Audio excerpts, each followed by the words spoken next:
You're listening to Flop Culture. This is a podcast all about our favourite flops. And as we all know, flops, they're in the eye of the beholder. I'm your host, Fionnuala. I hope you're really well. I hope you enjoyed last week's episode. But we're not here to talk about last week's episode. We're here to bring it back to the present and get into what happened this week.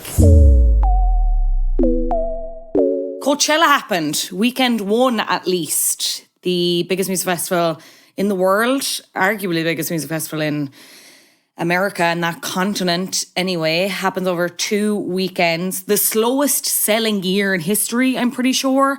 So in 2015, I think the first week ended up selling out in 40 minutes. This year, it took a month for the first weekend to sell out. And the second weekend, still not sold out. So if you're listening to this on the Thursday and you're like, do you know what I could do? I could do with a spin over to Indio right now.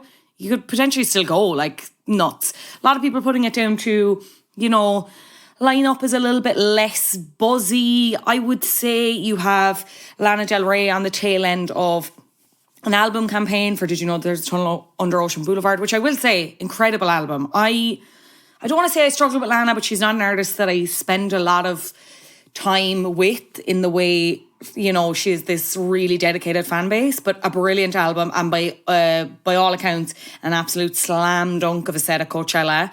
And the bits I've watched, incredible. Go listen to that album if you haven't and watch the set. But Lana Del Rey, coming to the tail end of an album cycle. Tyler, the Creator, also not really in the middle of anything, if I'm correct. Again, great artist. Brought out Childish Gambino. Lots of rumours about new Childish Gambino music from Donald Glover. Hugely exciting. And then we had Doja Cat as well. And Doja Cat, again, by all accounts, very good. Also coming to the end of an album campaign with Scarlet. I know she released the deluxe edition. I haven't gotten around to it yet. I didn't love Scarlet. I found Scarlet kind of hard, I will say. But a great performance. She's an incredible live performer. I'd love to see her live. It seemed to be the focus was on Heritage acts. You have no doubt. They seem to have gone down incredibly well. Yup, Gwen Stefani. I will say any clip I saw of her performing with Olivia Rodrigo felt really awkward. But if that felt more from Olivia's perspective, I don't really know. Especially when Olivia was claiming that they performed the song Bathwater together. And Olivia was saying she listened to it when she was very young. And she's a huge fan. I don't know if she just was trying not to overstep Gwen. I'm not sure. Any bits of that I was a bit awkward, but what I saw of No Doubt themselves, incredible. Then you obviously have the likes of Justice, a couple of other acts, but it seemed to be the new artists were the ones that won. So I did just want to take this slot to talk about them. Sabrina Carpenter having the Sunset slot on the Friday, I think it was. And again, I'm not sure if she's entering a new era or this is kind of just another last home run with Emails I Can't Send, that album, which again, if you have not listened to, go listen to it. Very good. Incredible performance with the Love Fool mashup and Feather performing the new song, Espresso, which I'm already afraid of my Spotify Wrapped because that is going to be number one. I've listened to that, I'd say, 45 times since it's come out. I cannot stop thinking about it. I'm excited. It's so funny because she has this massive back catalogue behind her and it feels like, oh, now she's on the climb. Now she's actually on the ascent to be main pop girly. And you know why she does it? She has a very clear aesthetic. We can talk about the bangs and the blush all we want, but she has that aesthetic, the way she looks, the artist persona of being little freaky deaky girl, loves to get her bit, wink, It's standing to her because, Espresso looks like it's going to be her biggest hit to date. It's incredible. The Coachella performance, incredible. I will say, if you're new to Sabrina Carpenter, can I recommend going back to some of her older albums? There's one called Singular Act 1, came out in 2018, and there's a song on that called Almost Love. And I'm a huge fan of that. So if you're just getting on the Sabrina wave, it's not too late. But please go back and investigate the classics, if you will. Chapel Roan, another incredible, her performance at Coachella was like watching, when you watch a movie and it's about music or something and a band, and she did this song. I think it was for the song My Kink is Karma, and she's speaking directly to the camera because obviously Coachella is live streamed and filmed or whatever. And she's talking about she's shouting out her ex essentially and is like, this is for my ex because I know you're watching. And it plays like it's coming from a movie or something. It's just, again, to see this ascend for Chapel is incredibly satisfying. Her album, The Rise and Fall of a Midwest Princess, incredible. And to see it came out last year, it's this culmination of, she was signed previously to a major label, was dropped, and she's kind of had just this onslaught, like it's been real album campaign coded. Like she's had like lots of, like a fistful of singles. They're all really, really good. It's Theatre Kit meets Gaga meets Cyndi Lauper meets Madonna meets someone else. Again, someone who has a really clear aesthetic hammered out for them, but also has the vocal chops and the songwriting.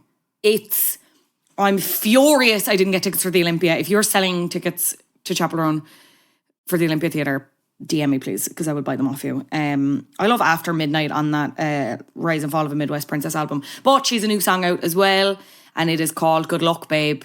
And it's just brilliant. It's so, I could talk about it all day. She's incredible.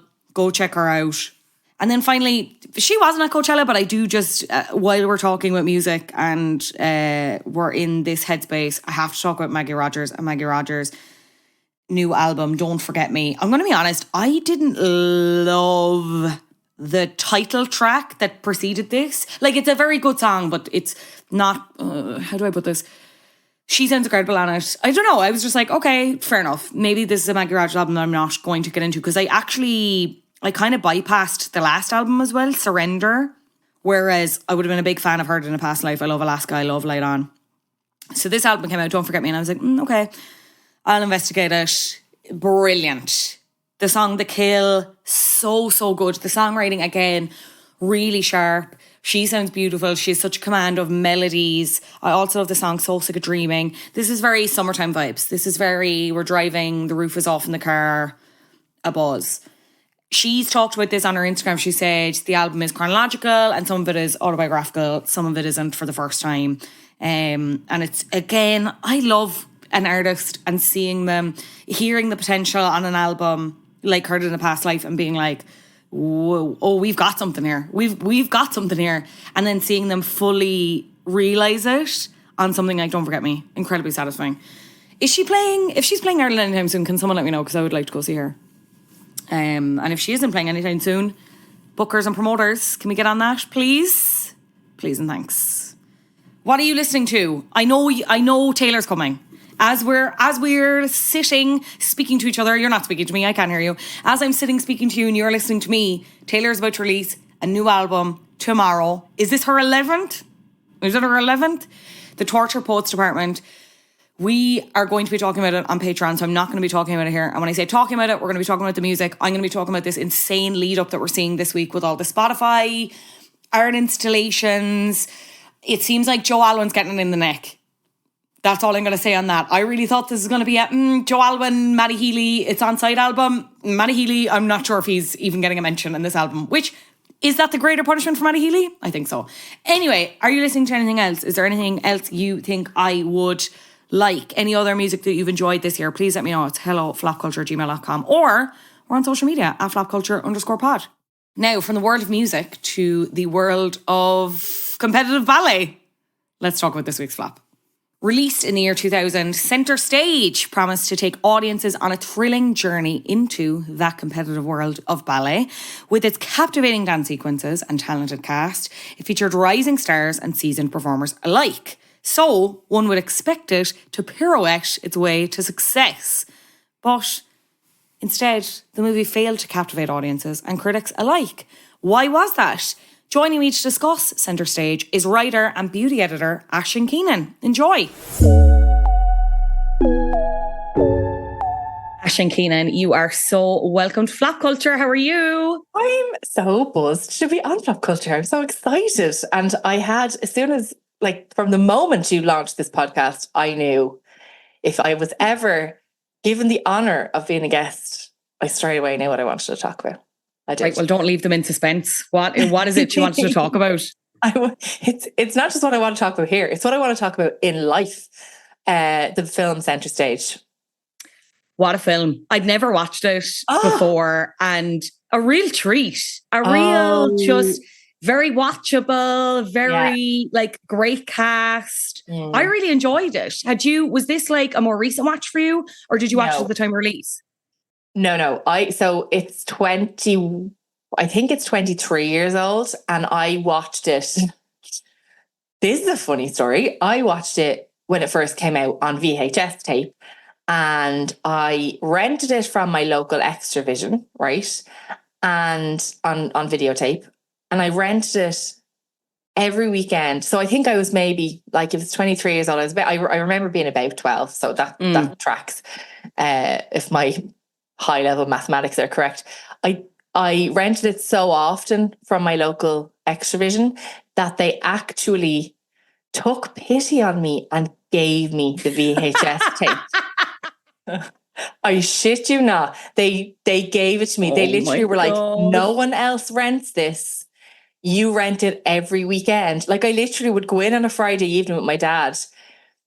Like I even know my Extravision number off by heart because if I didn't have the card, I'd panic. So it's like BX1931. Like no joke. If you like, I'm not joking. Go into Extravision, you'll be able to rent on my card, like with that code. Because, and I remember like every weekend going in and renting the exact same video and then bringing it home, watching it like 5 times across the weekend because there was no other way to access it. There wasn't the internet. I couldn't just go and like get a bootleg version off YouTube. I had like VHS was my only access and Extravision was my only access. And I was addicted to this film. Like I was like down hard for the film. Like I just couldn't get enough of it. Age 12. And so they took pity on me and gave it just for like, look, no one else ever rents this. You can have it. Everyone has an Extravision story, and everyone who comes on this podcast has their Extravision story, and I'm absolutely thrilled by yours. What is Center Stage about for anyone who is not familiar? It's the OG dance film is what I'm going to say. Like Center Stage walked so that Save the Last Dance could run, and like all the dance films that followed it, like Step Up and Step Up 2 and 3 and 4 and 5 and 18 and however many of those shit films they did. Center Stage was the original one, and it's about a group of ballerinas in New York City, or ballet dancers, not just ballerinas, that are in ABA, which is the American Ballet Academy, and they're on the way to go into ABC, which is the American Ballet Company. Now, ABC doesn't actually exist. It's ABT in America. It's the American Ballet Theatre, but it was very like I'm not even going to say loosely based. It was tightly based on ABT. Like they even filmed it in Lincoln Center, which is where like American Ballet got like work from, I suppose, and that's where all their studios are. So it's like really, really basically set in that exact kind of environment. And it's about these dancers who are trying to graduate essentially from like the highest level student ballet dancers into the professional world. So they're kind of almost at their like beyond leaving cert kind of university. Like they might be like 2 or 3 years into their university ballet course essentially, and then they want to get jobs as soon as they leave ballet university. That's kind of what it is. And they come from all over the country, and there's at the start of the film you see this whole audition process where the lead character, who's this girl called Jodie Sawyer, her parents are standing outside her audition for this academy, and they ask one of the other parents, they're like, so how many people can get through? And the one is like 12. And she's like, oh my God, 12 from this class? That's pretty good. And she's like, no, 12 from the entire planet. And it the drama, like from the get-go, the drama kicks off. And it's really really competitive, and they really dig deep into like so many aspects of like the life of a ballerina and how difficult it is, and how like the toll it takes on your body and your mental health and your social life and all this kind of stuff. And throughout the film, they're basically working their way up to this thing called the workshop, which is essentially a show that they put on where they like perform at their best, and all of the different like ballet scouts from the big schools around the country come and see their final show and offer them jobs. And the dream job is the New York job. So it's getting into ABT, which is the biggest, ballet company in the country. But then there's like the San Francisco school, or there's like the Chicago ballet, or there's the whatever. So they're all basically working their way through this film, auditioning first of all, and then practicing for the workshop, and then performing in the workshop to hopefully get cast or get a job in one of these awesome dance schools. So that's kind of the... Do you have a dance background, or was it like, what was it that was so compelling to you that you were like, I need to rent this every single week? Yes. I don't want to go full like Julia Stiles, but I used to dance. Oh my God, gas! I kind of thought you didn't, and you were just like, I liked like the, you know, it's a different world. Okay, like no, interesting. Like I was passionately obsessed with dance from a very young age, and not just obsessed with dance, but like I fully believed that by now I would be living in New York as a principal dancer with a ballet company, even though I'd done absolutely shite all to get there. Like when I started dance, I did like, I think I was probably, I don't know, 4 when my mother shoved me into my first Irish dance class, and I hated that. So then I started a different dance school, and I did like tap and contemporary, and then I did like hip hop and jazz, and I did all the different ones all the way up. And I probably stopped. I thought I was too cool for it when I was about 18, and I stopped. And it's the biggest regret of my life because, yeah, I know. And like it was like I loved it so much. I went to competitions every weekend. I had so many friends from my dance school. I loved it so much, and I deeply regret giving it up. But yes, I was involved in the world of dance at that point, and so I think it had a special, like I had a bit of an extra special connection to it. Although I do know a lot of people who have never been involved in dance that still love it. Do you know what I mean? I don't think it's exclusively for dance weirdos like me. No, definitely not, because it's, you mentioned obviously the step ups, and we've done an episode, we did an episode on step up too, and like hilarious, incredible choreography. There's kind of nothing to it though beyond that. Whereas like with this, there's a lot more substance to it. It's, people are probably going to laugh at me for using this word, but in some respects it's a little bit grittier. And I think, I can't say this for every character because not all of them are well drawn, but I think the ones that are, and the ones that have space, the characters that you have space with, they're really compelling. And as I said, I like, maybe this won't sound like a compliment, but like it's so watchable. I read in some of the reviews that it was like, it was criticized for being like soapy in inverted commas. Like the reason why soaps are so successful is because people tune in every fucking week, sometimes multiple times a week, to watch it because it is so watchable. Describing something as soapy is not a critique to me. Like this was very good and extremely watchable, I'll say again. Like, I mean, I obviously love it deeply, and it's one of those ones that, one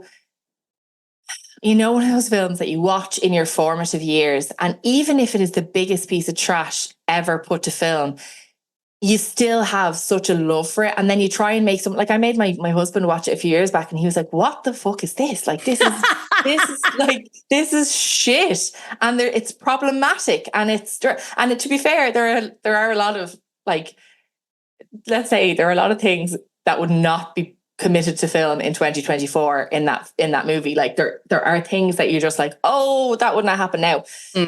But look, that's the case with so many pieces of things that were created in the 90s or early 2000s. But it is so watchable, and it is, like, I think even though it has a cult following in like the dance community, which I would not consider myself part of anymore, but like at the time I did, like I think I'm biased, but I do think you could just watch it now off its own bat and be like thoroughly entertained, because aside from the kind of grittier parts, like there's stuff about eating disorders, there's lots of body image talk, there's lots of, competition, and there's a lot going on. But aside from that, there's just incredible dance scenes, and like, people in their early 20s hooking up, and like just fun stuff. And then there's like a love triangle. Like, who doesn't love a love triangle? Truly, so I just think, there are. It's like you're watching it and you're like, this is awful, but it's so good. And like, I think one of the things as well about Centre Stage is a lot of the actors, and this is what I forget sometimes when I'm watching it, a lot of the actors weren't actors. So they were dancers. And that's part of the reason why the dance community loves it so much, because they didn't hire regular people and then make them do shit dancing. They hired professional ballerinas and made them act. The only one in the film the only kind of major character in the film that didn't kind of have a professional dancing background was Zoe Saldana's character, Eva Rodriguez, and she got a body double, like a dance double for the filming. Now, Zoe Saldana did have a dance background, just not quite as, like, I mean, she's still a beautiful dancer, not a completely professional ballerina like the rest of them were.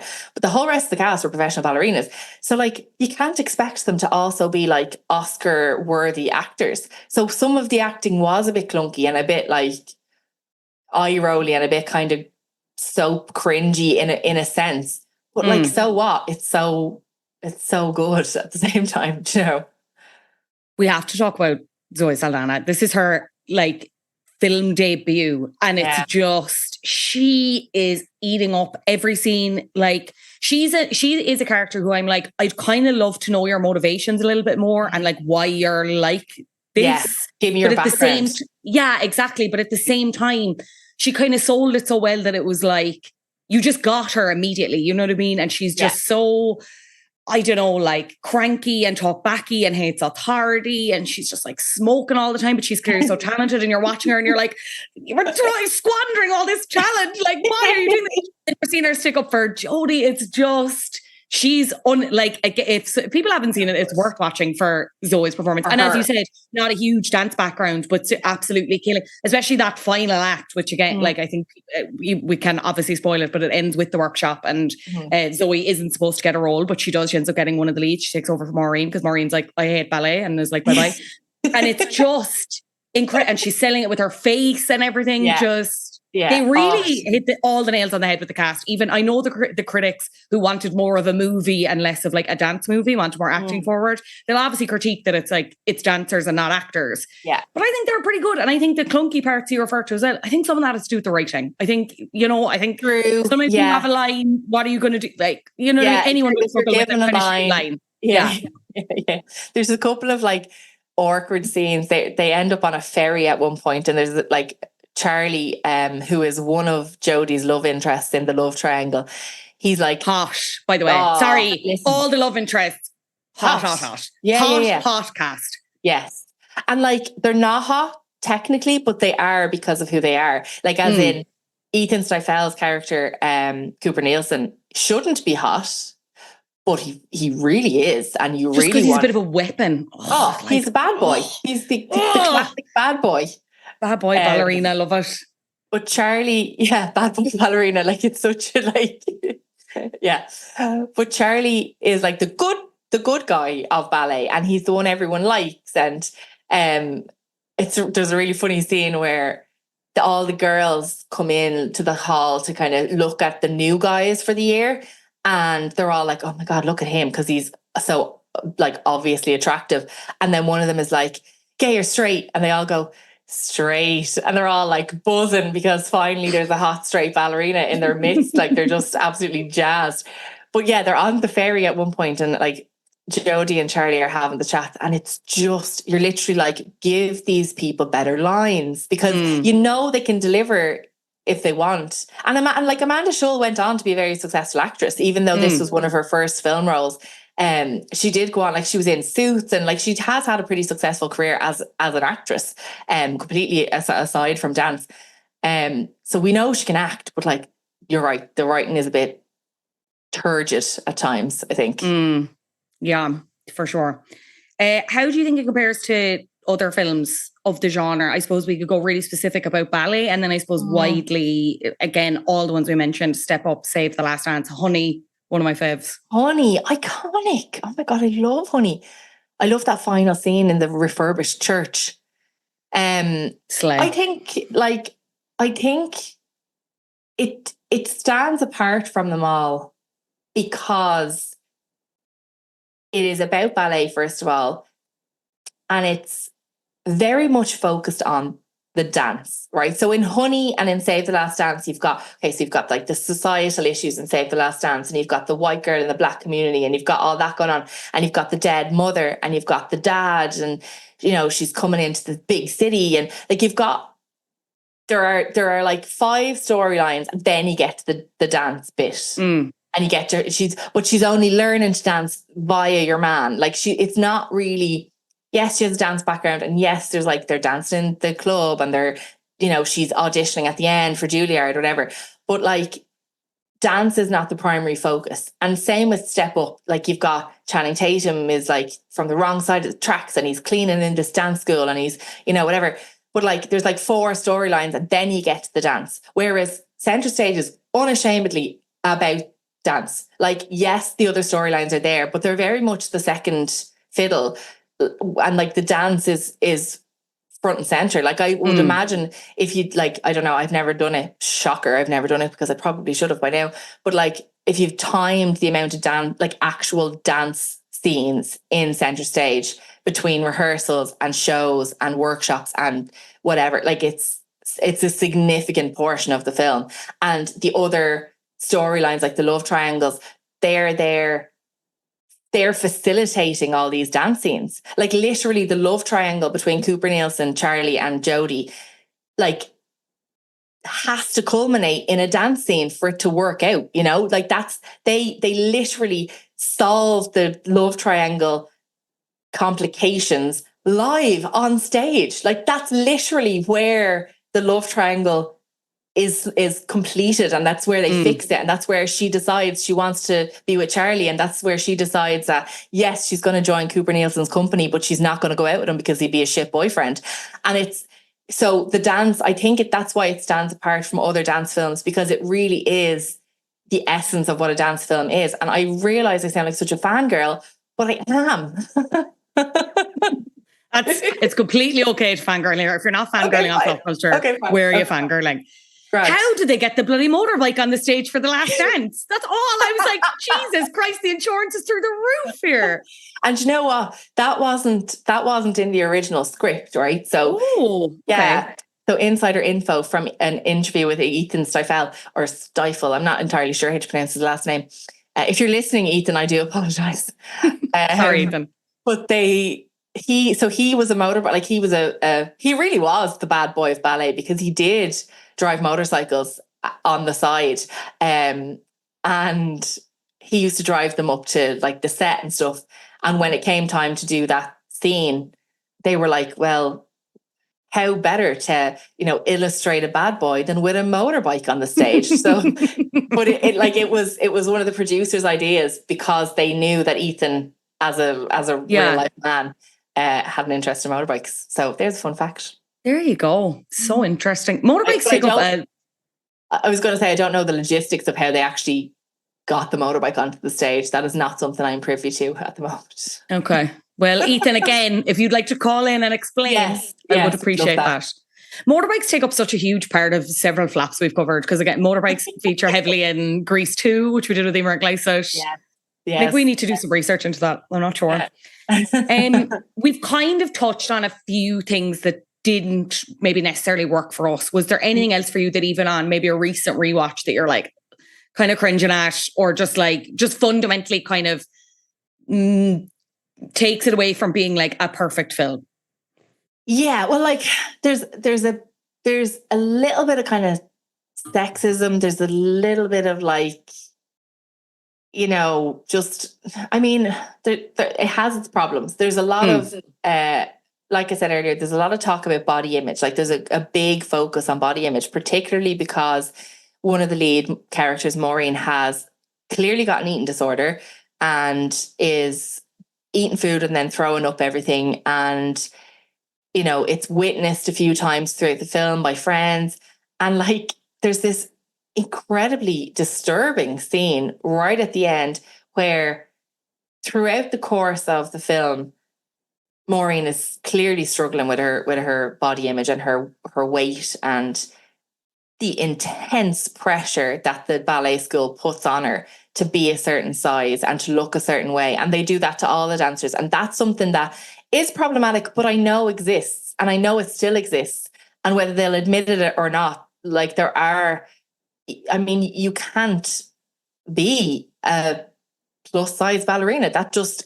You won't get hired. You won't get featured in shows. That's just not something that happens. Like, even now, the kind of more, I suppose, muscular ballerinas that are around now, that kind of have that bit of meat on their bones, like, they still are few and far between. And so at the culmination of this whole eating disorder storyline for Maureen, her mother is chatting to her about why she decided not to dance in the final show.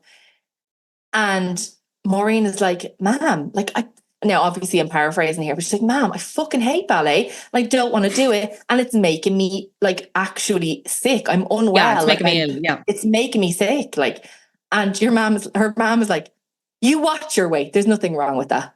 And you're literally standing there going, you want to punch that woman in the face because you're like, your daughter is standing in front of you telling you that she has like serious issues with her, like this eating disorder. And like, you're like, oh, it's you're just keeping an eye on your calories. Like it's so bad. And it's, but you know what? There's a part of me that's like, even as a 12-year-old, I remember being like, well, her mom's obviously an arsehole, because I remember they don't make that seem okay in the film.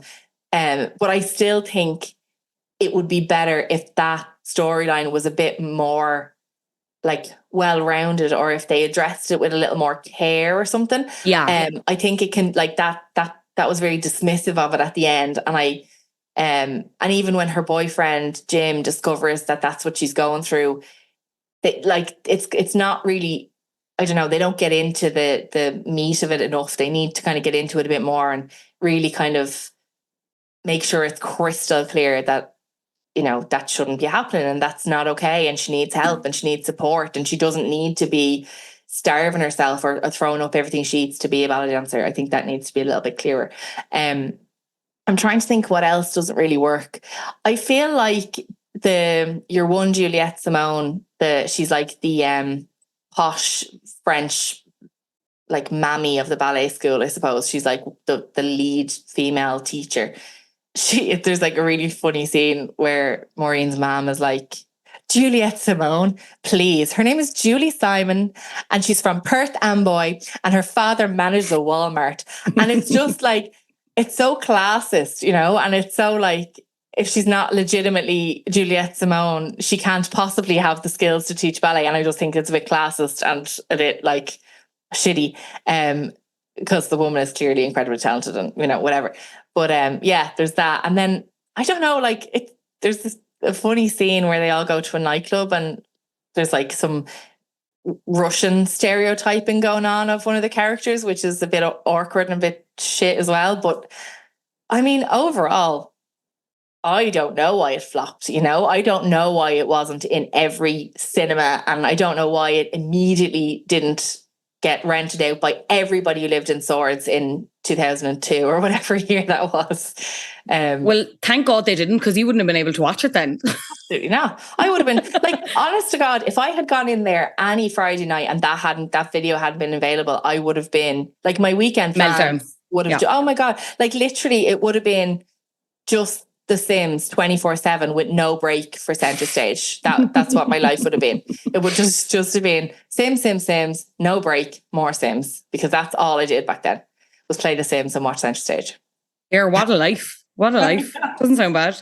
I have to go back to it. Oh, truly. You mentioned that, yeah, it didn't really do as well as, I don't know, it kind of would have been. And again, I watched this and I was like, I'm really surprised that this didn't do better at the box office. Opened at number 6.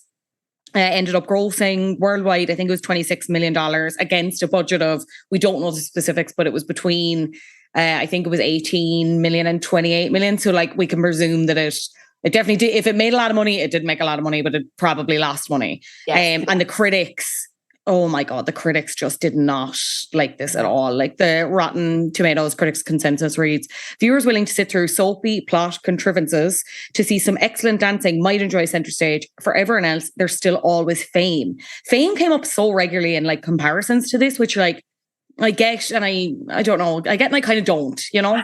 Like I get it in the sense that they're both set in performing arts school settings. I do get that. But Fame is nothing like center stage. Like, because Fame doesn't center around dance at all. So it's not really, it's comparing apples and oranges, but not apples and apples. Do you know what I mean? It's not, like, yes, they're both dance films-ish, but nah, not really. Roger Ebert was way kinder. He actually gave it a 3 out of 5 stars, and he said Centre Stage has moments of joy and moments of insight, and is about both human nature and the inhuman demands of ballet, which I think like very correctly sums it up. Yeah, it does, because they are inhumane, and there's so much human nature. Like there's like even over the years as I've watched it, because I haven't stopped watching it, as in I started age 12 and I'm 36 and I still haven't stopped. I watch it regularly. And I still find bits of like clarity and bits of like little moments where I'm like, oh, that's actually, yeah, that's still, still tracks now, or it still makes sense now, or whatever. Just like the competitiveness, and you could really apply a lot of the situations to any like industry, or I don't know if you'd call it the dance industry or dance and industry, but you know what I mean? Like you could apply some of the lessons that are within it to lots of different areas of life. So yeah, I feel like I don't know why it wasn't more of a success. I really don't, because I guess people probably were put off by the concept of a dance film, and like it will, like people probably thought, okay, well it's only going to apply to me if I'm interested in dance, and maybe that's why it kind of got that cult dance following, but didn't go like super mainstream. And as well, I feel like the cast, as well cast as they were, because they really bloody were, there was no like huge names. Like Yeah, Zoe I was just about Saldana, to say. yeah, like Zoe Saldana now is famous, but like there were no like super A-list people like hooking people and getting people into the theaters. Like they could have made, Charlie's character be someone a bit more famous, but then they would have had to get another dance double. So I guess they were trying to stay, close to their actual legit dancer roots, which is understandable and fair. But like there was no big celebrity hook to get people into, like get bums on seats essentially. So that might be another reason why. I had asked you before coming on, I was going to ask you if there was a sequel that you could see happening, not realizing that there are 2 sequels to this movie. Now, they're not direct sequels, I'm pretty sure. So the first one is Centre Stage, Turn It Up, classic. That came out in Australia first in October 2008, which should say everything. Yeah. And then came out in the States a bit later on. It was like a straight to TV kind of thing on the Oxygen channel. And then in 2016, we had Centre Stage On Point, but obviously spelled like the ballet way. Yes. And that was another made for TV kind of thing, featured someone from Dance Moms, who I'm not familiar with. And it featured alumni from the first 2 films coming back to teach like a new generation of dancers. Have you seen them? Do you enjoy them? Are they canon to you, or should we be doing them next on Flop Culture? No. Okay, Let's brilliant. not watch them. Let's not, because do you know what? I'm a purist, and when they cannibalize the success or the cult status of Centre Stage, and then just tack on a number and a jazzy new name and try and recreate the magic is never coming back. Like the magic is never going to be recreated there. And with sequels, say like Grease 2, you had Michelle Pfeiffer. Like that's going to work because Michelle's an icon. Like you're not going to recreate the magic of Centre Stage, because none of them were iconic in the first place.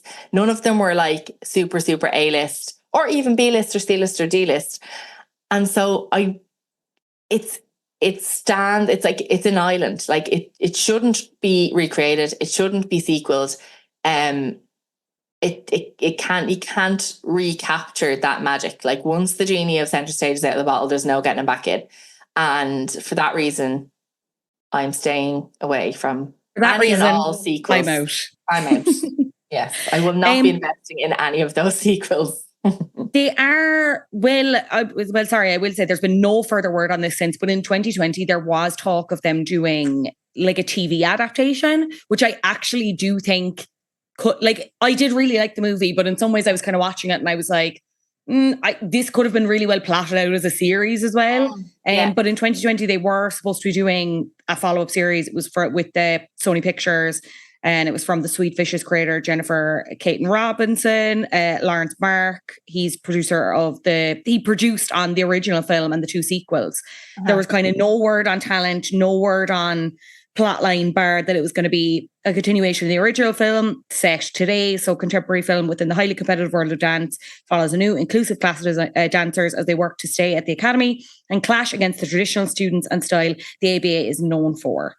And Cooper Nielsen is supposed to be at the helm of ABA and the ABC. Changes on the horizon in more ways than one. But when I say there has been not an iota of words since, so I'd say someone took one look at that and then the pandemic happened and they were like, back on the shelf with that. You emailed, you saw the deadline headline and you were like, hey guys, what if we don't do this? Thanks. How about no? How about I think the fuck not. How about no? Like, seriously, the cult community that follow this film would be up in arms. I am the leader of the fan club. No, I'm joking, I'm not. But I'm sure there is someone very passionately in favour of no more centre stage related content ever, please. Because, except in like theoretical, wouldn't it be great if this happened in the, like, fan fiction basically is all I'm here for. I am here for fan fiction featuring the original characters, featuring the original actors, but I'm not here for any changes. I don't want someone to be recast as Cooper Nielsen in any real way other than like in my brain for like theoretical purposes. So fair. I don't think anyone could take over from Cooper Nielsen. That actor just, I know. Ethan Slade. Stifel, whatever. Like the scene, please tell me that you remember what I'm referencing here. The scene where, so Jodie decides she's so fed up of the ballet classes and she's bored and she needs some excitement in her life. So she decides to like go downtown to like Brooklyn or some other scary borough of New York. And she like joins this jazz class, off the side of the road. And of course, Cooper Nielsen walks in the middle of the warm-up. Yeah. And there's like, what's the iconic, sorry, we haven't even touched on the soundtrack to this film, but I digress. So they do their warm-up and all the way through, the camera just focuses on Cooper Nielsen's crotch. That's literally all I could see. Yeah. Even as a 12-year-old, I was like, oh my God, look at it there. And they do this amazing like warm-up and then they do a dance in this class. And my God, like if you didn't fancy him by that point, it would be that would be the moment where you're like, okay, we're in here. This is bad. I'm in love. And he's such a dick that like... He's such a dick. Such a dick. Start to finish, top to toe. Like it never eases off. There's no redemption arc for him. Like he just continues to be a dick until the very end. But like you still kind of love him. You're still like, yeah, and maybe she should get with him and maybe her life would be miserable, but maybe that'd be artistic and sexy, We should talk about the soundtrack because it is so good. Jamiroquai. Oh, good. Pretty Young Thing. Yeah. Fun fact about this, I Want to Be With You by Mandy Moore is part of the film soundtrack. And it's Moore's highest charting song in the US at number 24. Like she never had one after that. It became her only top 40 song in the nation. Spent 16 weeks on the Billboard Hot 100. Crazy. That's because it's iconic. Yeah, fair. Oh, no arguments here. I don't even think it's in the film. I think it's, oh no, maybe it is. I think they like redo it at the end, maybe. But yeah, like there's so many good songs. There's another one by Mandy Moore. Is it Candy? Yeah. I think Candy by Mandy Moore is the one that they sing in that dance class, if I'm not mistaken. Why isn't that on the soundtrack? I've just realised that. I don't know.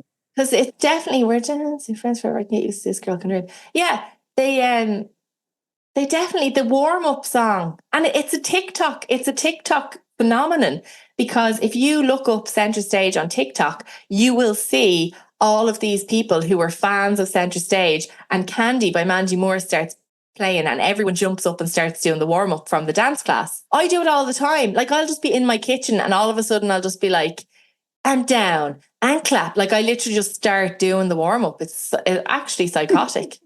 Like it's not normal. It is not normal. I'm obsessed with your commitment to this film and this commitment to this fake warm-up. Unbelievable. It's just iconic. That's all I can say about it. It's so like, it's just brilliant. And yeah, then you've got like Michael Jackson. I'm just looking at it here. And what's the one? Why isn't that? If I Was the One. Sorry, that If I Was the One is the like R&B slow set like song that they the love triangle is it's kind of Charlie's opportunity to like woo her on the stage, and they're like, there's like slow dancing and they're like spinning her around in the air, and like they literally, it's not even like art imitating life, because it's so literal. They are quite literally passing her from Charlie to Cooper Nielsen, to Charlie to Cooper Nielsen, and spinning her around between the two of them. So it's not even a metaphor. It's just literal. We're in a love triangle. Let me spin you between these two men. Literally, like it's so like straightforward. But that song is iconic. And then Canned Heat. I mean, it's just like, yeah, I would listen to the soundtrack, and frequently do, just on the regular. And sometimes, like maybe I reenact some of the scenes. Maybe. Who could possibly say? Who's to say? Who knows? Aisling, what a pleasure it's been. Before I let you go and we talk about your wonderful Substack, The Outfluencer, ultimately, why do you think this flopped? Because people didn't understand it. People thought, this is a dance film. I don't understand. I'm not interested in dance.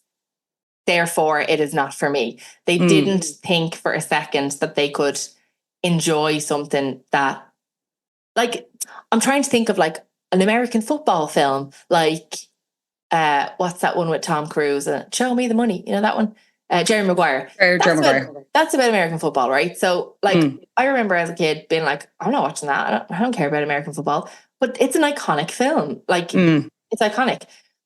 So I think the combination of a misunderstanding about whether someone would enjoy a dance film if they've no interest in dance, and also the fact that they didn't have any like box office bums on seats celebrity in a leading role. If they had, I think it would have done big money at the box office. Like if they had got someone in the lead that was like mega famous at the time, I think it would have done great. And on that, I did recast the film in 2024, if you're interested. Of course I am. Tell me. So, Timothy Chalamet is Charlie. Yeah. Straight Immediately, yes. Immediately, yes. Immediately, yes. I'm looking at Glenn Powell for Cooper Nielsen. Yeah. Because he's sexy. You've done this so well, 2 for 2. Thank you. Because he's sexy, but he's also a bit of a dick, and he can play the bit of a dick really, really well. Yeah. And if we grew his hair a little bit and got him in, like, look, the man is in shape, but if we got him into ballet shape. Yeah. He would do a really good Cooper Nielsen. I think Zoe Saldana, because the woman has not aged a day in 23 years, she would retain her role as Eva Rodriguez because she was so iconic. And then I'm thinking, I'm going to go out and say Nicola Coughlan for Jodie Sawyer. Because I just think she has the vibe. Like there's something about Nicola Coughlan that gives me Jodie Sawyer vibes. Yeah. And I don't know what it is. Yeah. And I think, was there somebody else I wanted to cast? I think I wanted to cast, the guy who's the owner of the school. I can only think of his real name, which is Peter Gallagher, and I can't think of his character's name. Jonathan. Or Sandy Cohen, if you watch the OC. Because when he turned up, I was like, what? Sandy Cohen, what are you doing in this ballet school? Sandy Cohen can dance? What? Yeah. So, Jonathan, I want to cast Bradley Cooper as Jonathan. Yes. So now we might have to dye his hair a little bit. But I feel like Bradley Cooper has the kind of, like, he's just kind of camp enough to be like the head of a dance school, while also being someone that all the younger dancers would obviously fall in love with. And like, he's just old enough to be in charge, but young enough that you might be able to get with him. Do you know what I mean? Yeah, so fair. That's who I want to cast for that. And I think that was it. I think those are the ones. Like Timothy Chalamet, like, came to me like a fever dream. I literally was just like, he's Charlie, like 100%. What about Maureen? Because she is that ongoing difficult storyline, but like when you kind of meet her, it's like you kind of think she's the enemy, and then you obviously realize that she's not, and she's just going through it. And to see her kind of transition out and be like, there's more to life than dance. So you'd need someone who, like, kind of initially you can't really sympathize with, but then at the end, like, you're fully rooting for. Yeah, you need someone who's kind of a bit of a bitch, but then you like them in the end. I'm like, who is like that, and who is like that in young life? Who's brunette and knocking around? You know who might be good, but we'd have to dye her hair? Okay. You know your woman, Anya Taylor-Joy? Yes. She might be good. Now we'd have to dye her hair, but like she has. That's fine. We have loads of leftover budget from Bradley, so it's fine. Grand. Perfect. So yes, okay. So we've loads of leftover budget, so we'll get her a hair. We'll get her like a hair person, and they can dye her hair safely and without breakage. And they would dye her hair dark. But I think she has that, like, when you look at her, you think, well, she's going to be a raging bitch, and then she's actually not. You know. So I think she'd act that really well, and I feel like, you know, in the Queen's Gambit, she's like kind of almost a bit alien, and I think Maureen has that kind of almost an alien quality about her, because her talent is so like ethereal and not lifelike that you're like, oh, okay. So I feel like she'd be a good vibe, but again, big box dye job to happen. Pre-film. Yeah. Oh my God. I need this to happen more than I need air to breathe. I think now that we've spoken it out loud. Like, but at the same time, I stand firm on not wanting it to be cannibalized by a new. I don't want them to remake it. I want them to leave it as it is, because they keep remaking, like, the classics of my childhood keep getting remade, and it just makes me angry. Like, I'm like, no, leave it alone. I want it to stay the same, and maybe that's a sign of my age, but I just don't want things to change. And I especially don't want Centre Stage to change. It's iconic. And yes, it was a flop, but in my heart, it will always be the best film that has ever been made. Well, I'm really glad you picked it and brought it to my attention, and I got to watch it because I thoroughly enjoyed it, as I've thoroughly enjoyed talking to you. Talk to me about The Outfluencer. For anyone who's not familiar, what is it about, and where people can find that? Yes, so The Outfluencer is my Substack, and Substack is basically a big old website where creators go to create and get paid for it, essentially, because, as we know, when you work in a creative field, getting paid is not always the easiest thing to do. So this is like, it's basically, I'm trying to I have a background in magazine journalism, and I'm trying to bring that kind of women's glossy feature-led magazine online every week. So I put up a piece every week, and it's essentially reads like something you might see in Elle or Cosmo or one of those women's glossies that we all love so much, that are disappearing from the stands at an alarming rate. And you can find it at aislingmkeenan.substack.com, or you can just Google The Outfluencer.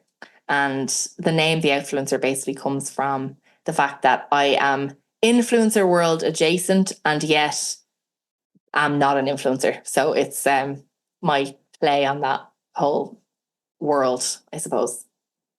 It's great. I will link it below for anyone who wants to subscribe. And I would recommend The Ozempic Diary and the piece about kind of resentment over not getting a particular job. Two incredible pieces. Would very much recommend them.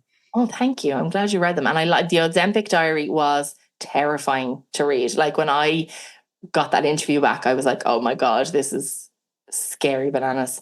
But yeah, very, very interesting. And nobody was really talking about Ozempic in such honest, straightforward ways. So it was good. It was good to do that interview.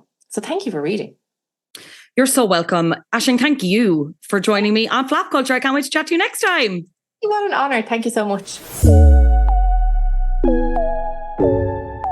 Huge thanks to Aisling. I'll leave the link to her Substack below. It's called The Outfluencer, and I would highly recommend it. And also I'll leave her socials if you want to follow her. Finally, top of the flops this week. You're a flop. Top of the flops this week is Drake, because the man is fighting with everyone. The man has no friends left, right? So again, rap beef, kind of a staple of the genre, rappers having a go at each other through song, through raps. I love it. I absolutely adore it. But the issue is it needs to be done well.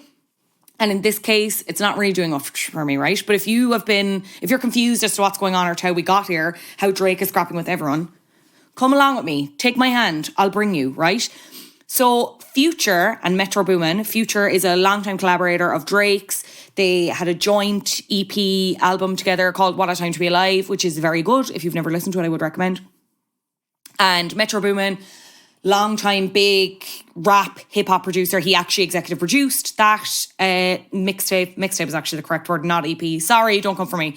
He actually executive produced the mixtape, What a Time to Be Alive. They ended up releasing this kind of, it kind of read like a breakup album to Drake, because obviously they're longtime friends, longtime collaborators. So they release this EP, and it's called We Don't Trust You. And it's filled with a lot of subliminal messages seemingly directed at Drake, but it actually wasn't Metro or Future that was responsible for kind of really kicking off everything here. It was Kendrick Lamar. Kendrick Lamar is featured on a track called Like That. And it went to number 1 in the US. It was there for 3 weeks, probably a little bit longer actually now at this point. On it, he talks about a reference that J. Cole made on a collaboration he did with Drake previously, in which he talks about the fact that Drake, J. Cole, and Kendrick Lamar are considered the big 3 in terms of this current era of hip-hop and rap. Like, they are the top 3 ever, right? Kendrick was like, no, I don't think so. So he says in this song, Like That, he says, motherfuck the big 3, it's just big me. So he's like, I don't want anything to do with the 2 of you, right?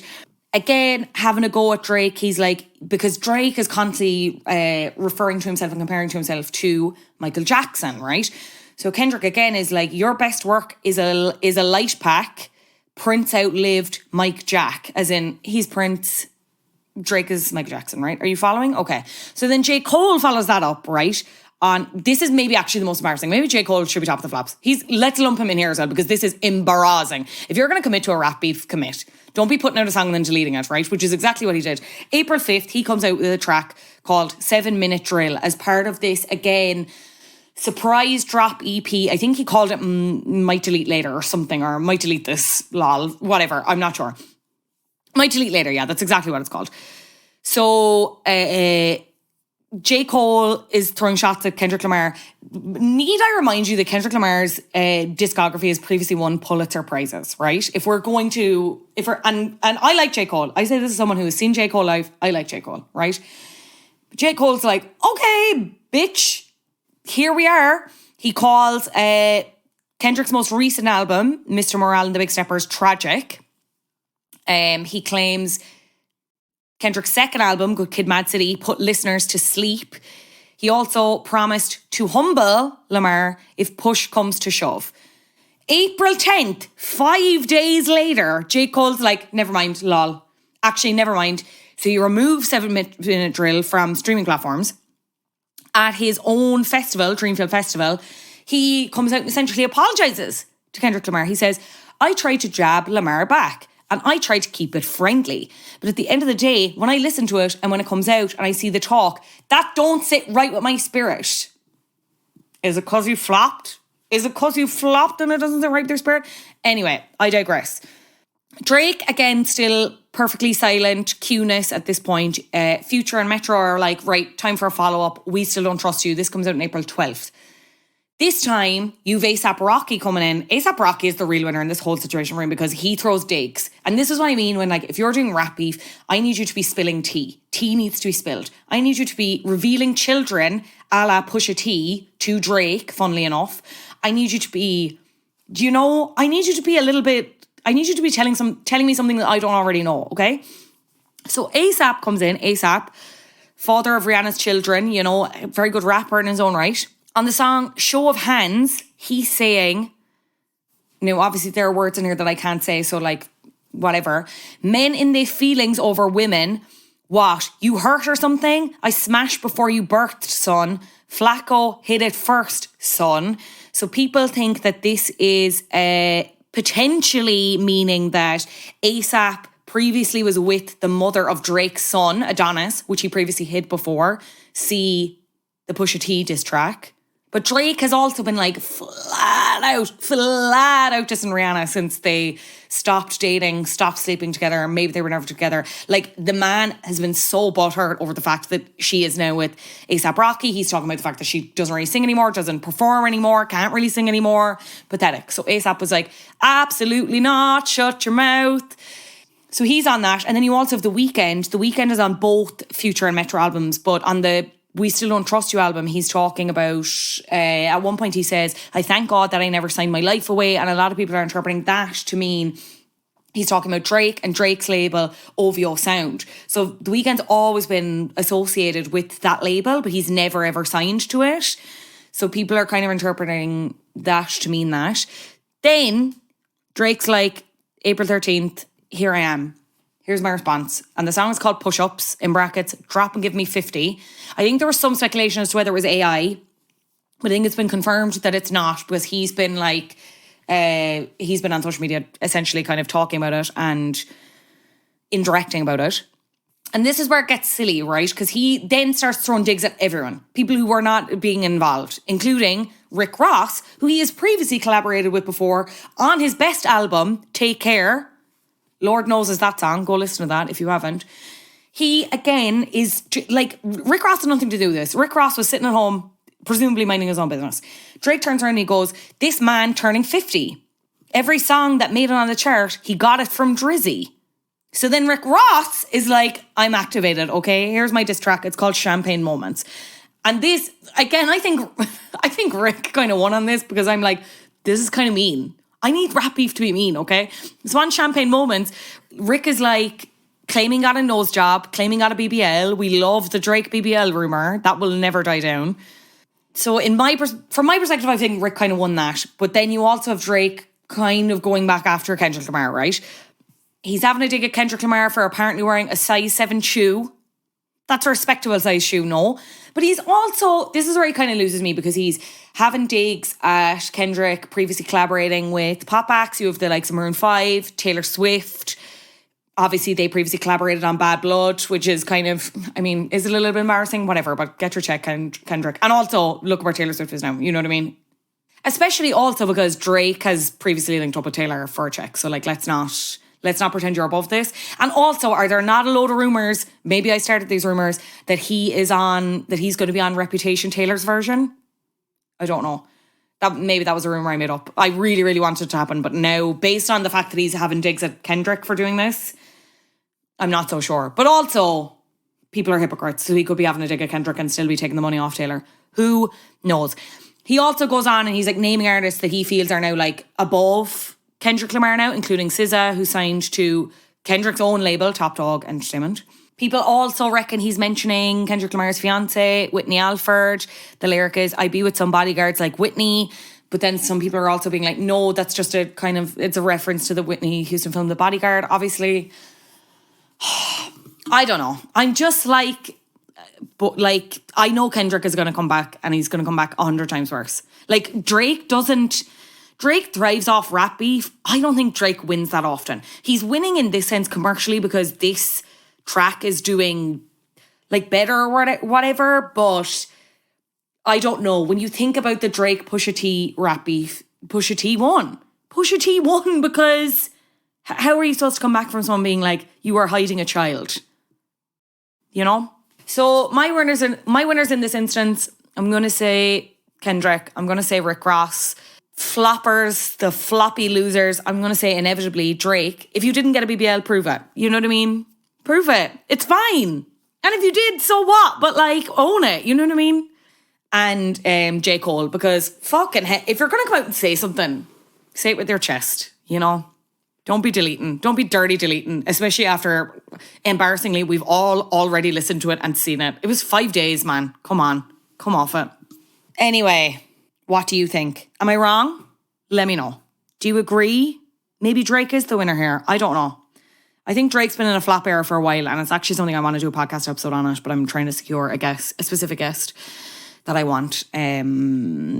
So watch this space on that. Anyway, that's it for me. As mentioned, we're on the socials. It's @flopculture_pod. I would love to have you over there. I'd love to see your ratings. Please rate wherever you're listening. We're on Patreon, patreon.com/flopculture. You get 3 bonus episodes a month. You get voting power on what we cover. Loads of cool things. Shout out to some recent patrons. We've got Catherine M. Hello, Catherine. We've got Meet My Patreon. That's not a real name, but happy for you. Thanks for being here. And shout out to Megan L. If there's anything you want to hear on the Patreon, let me know. DM me. Email me, helloflopculture@gmail.com. Coming up later this month, already mentioned the Taylor album Discourse. We're also going to be watching After We Collided, the second movie in the After trilogy. If it's anywhere as bad as the first one, my God, I'm worried. You can watch it on Prime if you want to watch it in advance. If you also want the audio only for these bonus episodes, you can subscribe in feed and Apple. Some of the episodes are available to watch on YouTube. If you want to join us over there, we'd love to have you. Until next time, this has been Flop Culture. This has been edited by Adam Shanahan. I will see you, hopefully, next week. Bye-bye.